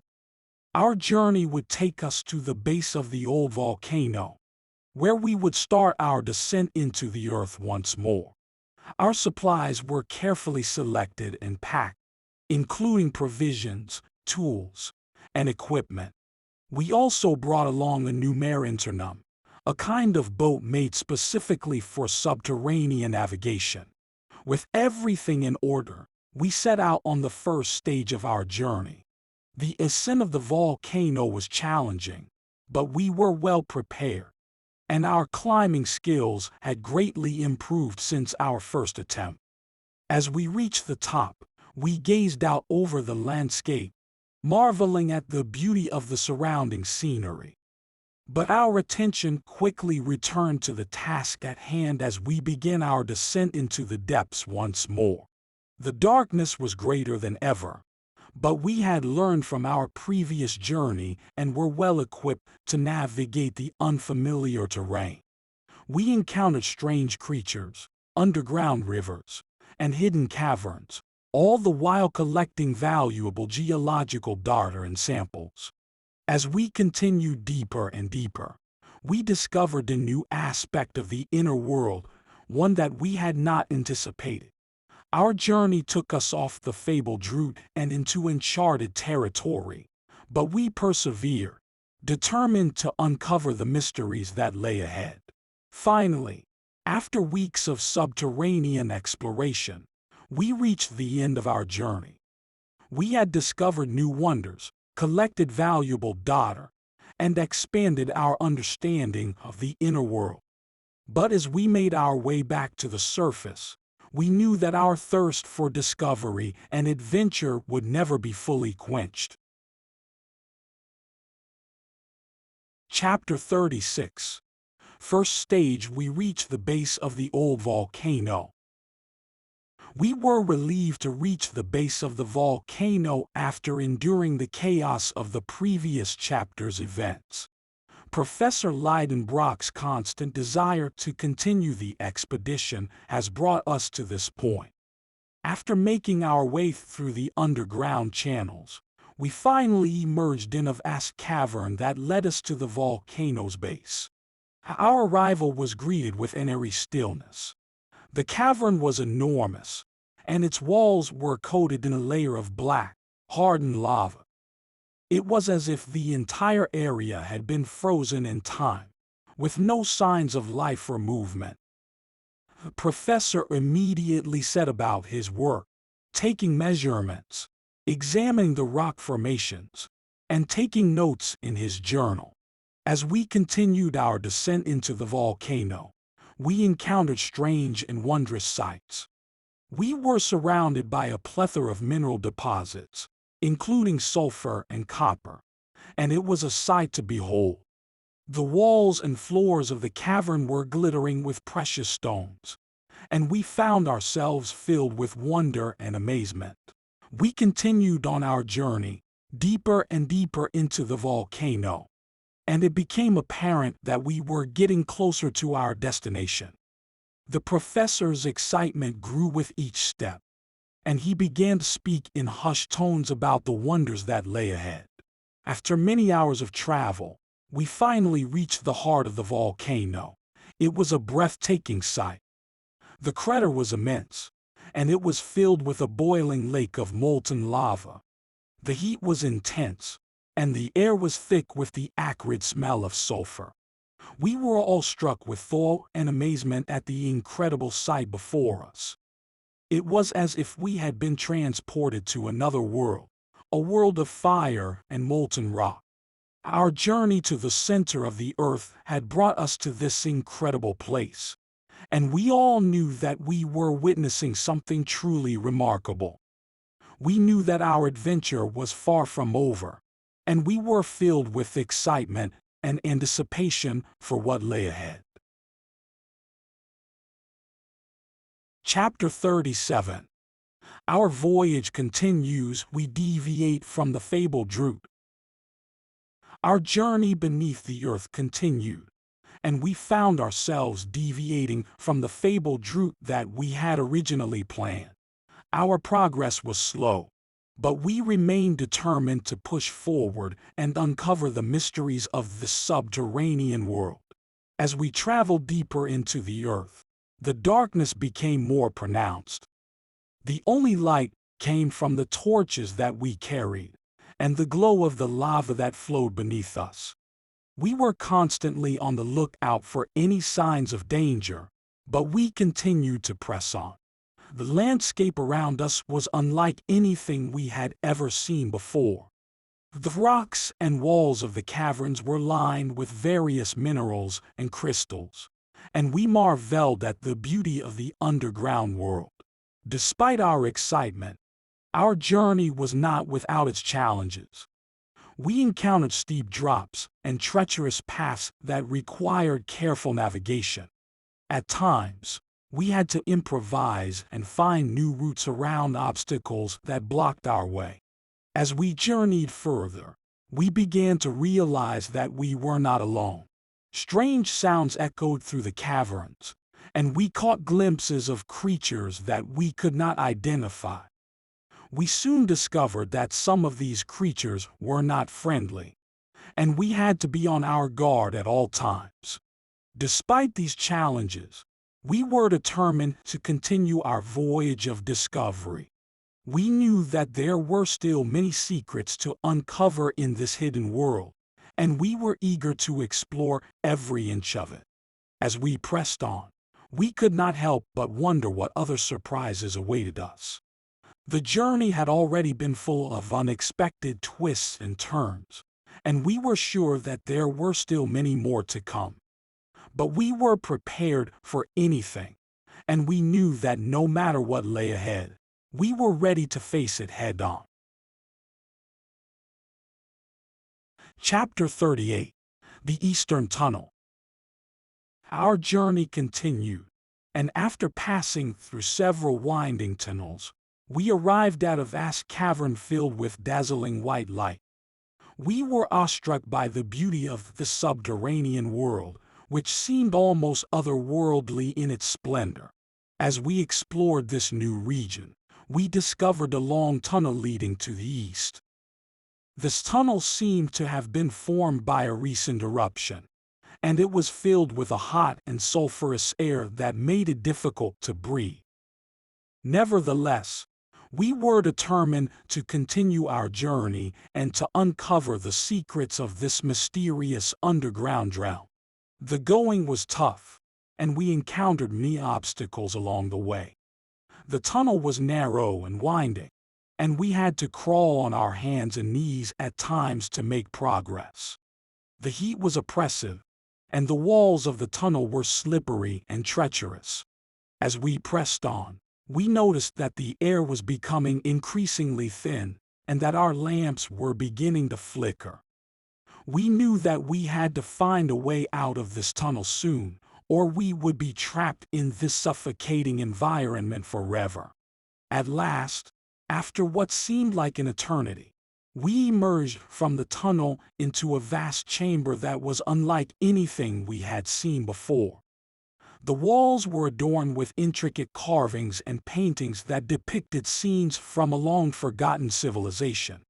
We marveled at the beauty of these works of art and wondered at the meaning behind them.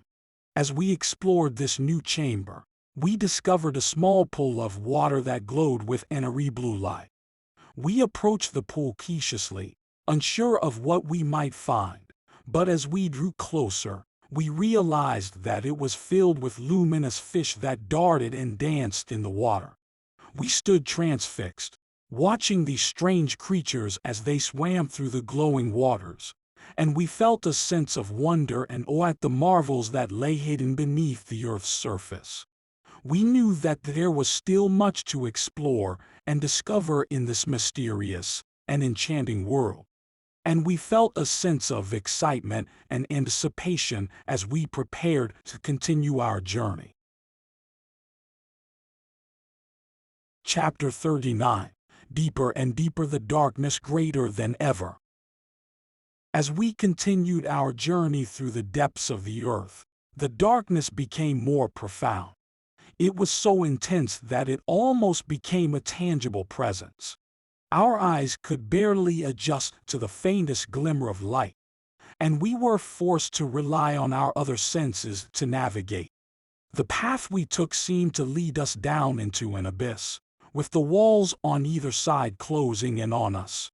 The temperature dropped, and a dampness settled into the air, making it difficult to breathe. The silence was deafening, broken only by the sound of our own footsteps and the occasional drip of water echoing off the walls.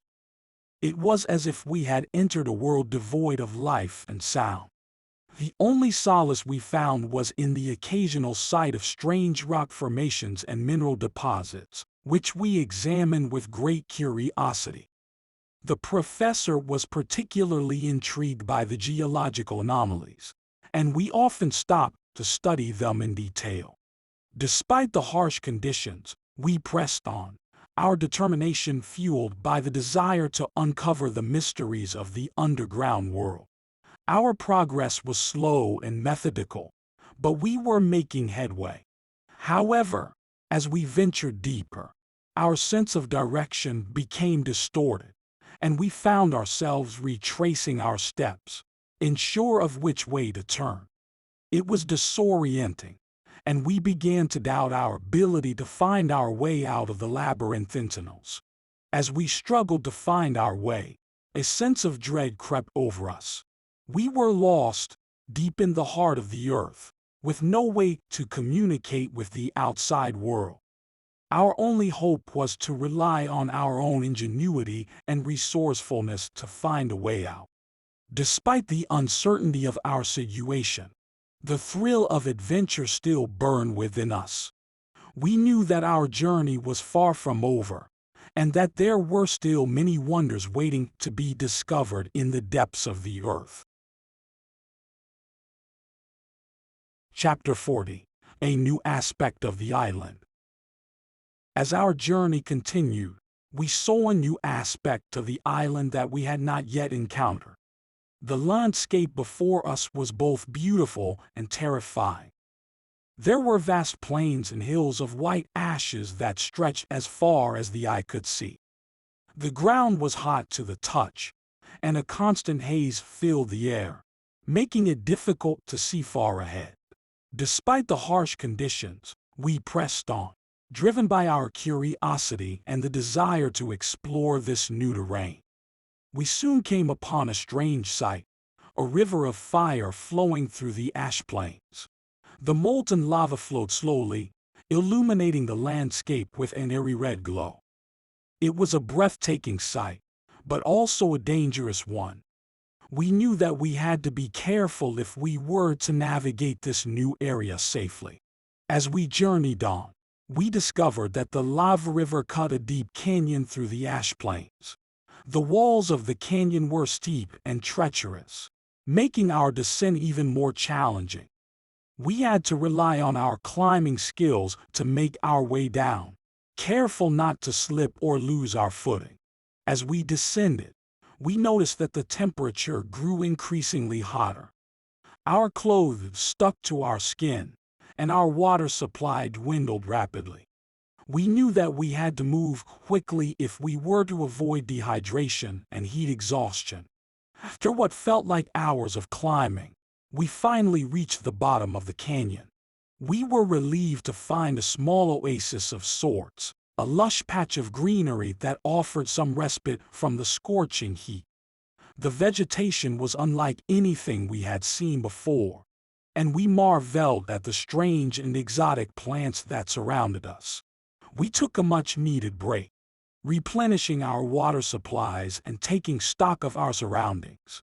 We knew that we had to continue on, but we also knew that this new terrain would pose many challenges. We had come so far, and we were determined to see our journey to its end, no matter what lay ahead. Chapter 41. The Bay of Hanscroy, a Subterranean River. Our journey continued, and we found ourselves in a vast cavern filled with water. It seemed to stretch on endlessly, and we knew that we had found a subterranean river. The water was calm and clear, reflecting the light from our torches as we rowed our raft along the underground waterway. The silence was eerie, as if the very earth was holding its breath as we passed through. As we journeyed further along the river, we noticed strange rock formations along the banks. They seemed to be carved into shapes of animals and monsters, and their twisted forms seemed to tell a story that we could only guess at. Suddenly, we heard a distant rumble and our raft began to shake. We paddled frantically to keep it steady as we tried to make sense of the sound. Soon enough, we discovered the source of the disturbance, a waterfall. We had no choice but to ride the waterfall down, and we braced ourselves for the impact. The raft plunged down into the unknown depths, and we were tossed around like ragdolls. It seemed to last an eternity, but eventually, we landed in the water with a great splash. We quickly regained our composure and surveyed our surroundings. We had emerged into a vast, open space, filled with strange rock formations and eerie shadows. It was unlike anything we had ever seen before. As we explored further, we discovered a massive underground lake, surrounded by towering cliffs that rose up to the very ceiling of the cavern. The water was dark and still, and we couldn't see the bottom. We knew that we had stumbled upon something truly remarkable, and we couldn't wait to explore it further. The Bay of Hanscroy had opened up a whole new world to us, and we were eager to uncover its secrets. Chapter 42. The Whispering Gallery, a Lake of Gas. As we advanced through the subterranean tunnel, we noticed a peculiar phenomenon, a strange, indescribable noise that seemed to emanate from the walls themselves. We soon realized that this noise was the result of our own footsteps, which were echoing back to us in a most extraordinary manner. It was as if we were walking through a vast, subterranean hall, where every sound we made was magnified and reflected back upon us from every corner. Our guide, Hans, informed us that this phenomenon was known as a whispering gallery, and that it was caused by the peculiar acoustics of the tunnel. As we walked on, the noise grew louder and more distinct, until we could hear not only our own footsteps, but also the rustle of our clothes, the sound of our breathing, and even the beating of our own hearts. Suddenly, we came to a halt before a great cavern, so vast that the light from our torches could not penetrate its depths. As we stood there, marveling at the size of the place, we noticed a peculiar smell in the air, a kind of pungent, sulfuric odor that set our nostrils tingling. "Be careful," said my uncle, "we are approaching a lake of gas." At first, we could see nothing, but as our eyes grew accustomed to the darkness, we began to make out a faint, blue glow in the distance. As we drew closer, we could see that this glow was caused by a vast body of gas, which filled the cavern from floor to ceiling. The gas was so dense that it formed a kind of lake, which seemed to lap at the rocky shore like the waves of an underground sea. As we approached, we could hear a faint hissing sound, like the escape of steam from a boiler, and we knew that this gas was highly combustible and potentially dangerous. My uncle was eager to investigate the phenomenon, and so we ventured closer to the lake of gas. As we did so, we noticed that the noise from our footsteps had changed once again. This time it was a kind of muffled, thumping sound, as if we were walking on a trampoline. We soon realized that this was caused by the elasticity of the gas, which was compressing and expanding beneath our feet. After a few moments of exploration, we retreated from the lake of gas, mindful of the potential danger it posed. As we made our way back through the tunnel, we could still hear the strange, echoing noises of the whispering gallery, and we knew that we had witnessed yet another wonder of the subterranean world. Chapter 43, Lost. The bridge gives way. As our journey progressed, we encountered more and more obstacles. The latest one was a bridge that crossed a seemingly bottomless abyss. It was a precarious structure made of rotting wood and frayed ropes, but it was our only way forward. We slowly made our way across, but halfway through, disaster struck. A loud snap echoed through the cavern as one of the ropes gave way. Before we could react, the entire bridge collapsed, sending us tumbling into the abyss below. As I fell, I was convinced that this was the end for us. But, to my surprise, I landed in a body of water. The others soon joined me, and we found ourselves in a subterranean river.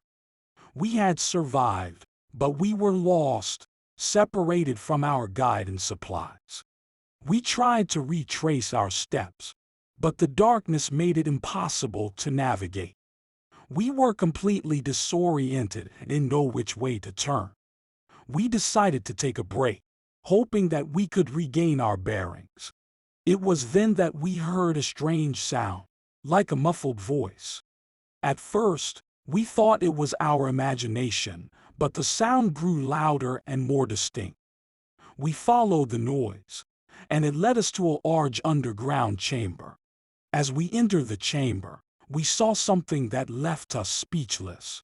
It was an underground city, built into the walls of the cavern. The architecture was stunning, and we couldn't believe what we were seeing. As we explored the city, we found a room with strange markings on the walls. They were symbols we had never seen before, and we realized that they must be the key to understanding this ancient civilization. We were so engrossed in our discovery that we didn't notice the group of people approaching us. They were the inhabitants of the city, and they didn't look too happy to see us. We tried to explain ourselves, but they didn't seem to understand us. Just when we thought our situation couldn't get any worse, a man appeared, who spoke perfect English. He introduced himself as the only member of the city who could speak our language. We were overjoyed to have found someone who could communicate with us. We spent the next few days learning about this underground civilization and its people. It was an experience unlike anything we had ever imagined. And although we were lost, we had stumbled upon something truly remarkable. Chapter 44. The Madman's Ravings, the Writing on the Wall. As we continued our journey through the depths of the earth, we encountered a strange and unsettling sight. On the wall of the cavern, we saw a series of inscriptions that seemed to be written in some sort of code. My uncle, who was well versed in many languages, could not decipher them. As we pondered the meaning of the inscriptions, we were startled by a sudden noise. Looking around, we saw a man who appeared to be in a state of madness. He ranted and raved, speaking in language we could not understand. My uncle attempted to communicate with the man, but it was clear that he was beyond reason. He continued to rave and gesture wildly, as if warning us of some impending danger. We soon realized that the man had been driven to madness by the same mysterious force that had caused the strange inscriptions on the wall. It was as if some otherworldly power was at work in these caverns, manipulating the minds of those who entered. Despite the danger, we pressed on, driven by our thirst for knowledge and adventure. As we journeyed deeper into the caverns, we encountered more and more evidence of this otherworldly force. Strange lights flickered in the darkness, and we heard eerie whispers in our ears. At last, we came upon a chamber that was filled with a strange and unearthly glow. In the center of the chamber stood a strange device, unlike anything we had ever seen before. It was a machine of some kind, but its purpose and function were a mystery to us. As we stood in awe of the strange device, we heard a voice calling out to us from the darkness. It was the Madman, still raving and warning us of the danger ahead. We realized then that we had come too far, that we had delved too deep into the secrets of the earth. It was time to turn back, to return to the world above and leave these mysteries behind. But even as we made our way back up to the surface, we knew that the secrets of the earth would continue to haunt us, calling us back to the depths again and again in our never-ending quest for knowledge and adventure. Chapter 45. The Sea Monster Revisited Conclusion. After weeks of adventure in the depths of the earth, I, Professor Leidenbrock, have finally returned to the surface with my nephew Axel and our guide Hans. We emerged from the same volcanic chimney through which we had descended, having journeyed to the very center of the earth and back. But before we could even begin to celebrate our triumphant return, we were faced with a new danger: the sea monster. As we approached the shore, we could see that a great crowd had gathered, all staring out to see where a massive creature was causing chaos. The creature was the very same sea monster that had attacked our raft during our journey, and it had now returned to terrorize the coastal villages. Without a moment's hesitation, we sprang into action. We commandeered a boat and set out to face the beast head-on. The battle was long and grueling, but eventually, we emerged victorious. With the help of our trusty firearms and Hans' skill with a harpoon, we managed to slay the monster and save the nearby towns from its wrath. And so, our journey to the center of the earth had come full circle. We had faced countless dangers and overcome seemingly insurmountable obstacles, but we had emerged stronger and wiser for the experience. We had delved deep into the mysteries of the earth and come out the other side, forever changed. As we made our way back to Hamburg, we were greeted as heroes. Our story had spread far and wide, and people came from all over to hear our tales of adventure. But for me, the greatest reward was the knowledge that I had gained. The secrets of the earth were no longer a mystery to me, and I knew that there was still so much more to discover. In the end, our journey to the center of the earth had taught us the true value of perseverance, bravery, and the unquenchable human thirst for knowledge. And as we looked out to the horizon, we knew that our adventures were far from over. For wherever there was a mystery to be solved, there we would be, ready to explore and discover all that the world had to offer. Thank you for listening to Miniature Masterpiece. Don't forget to hit that like button and subscribe to our channel for more awesome content.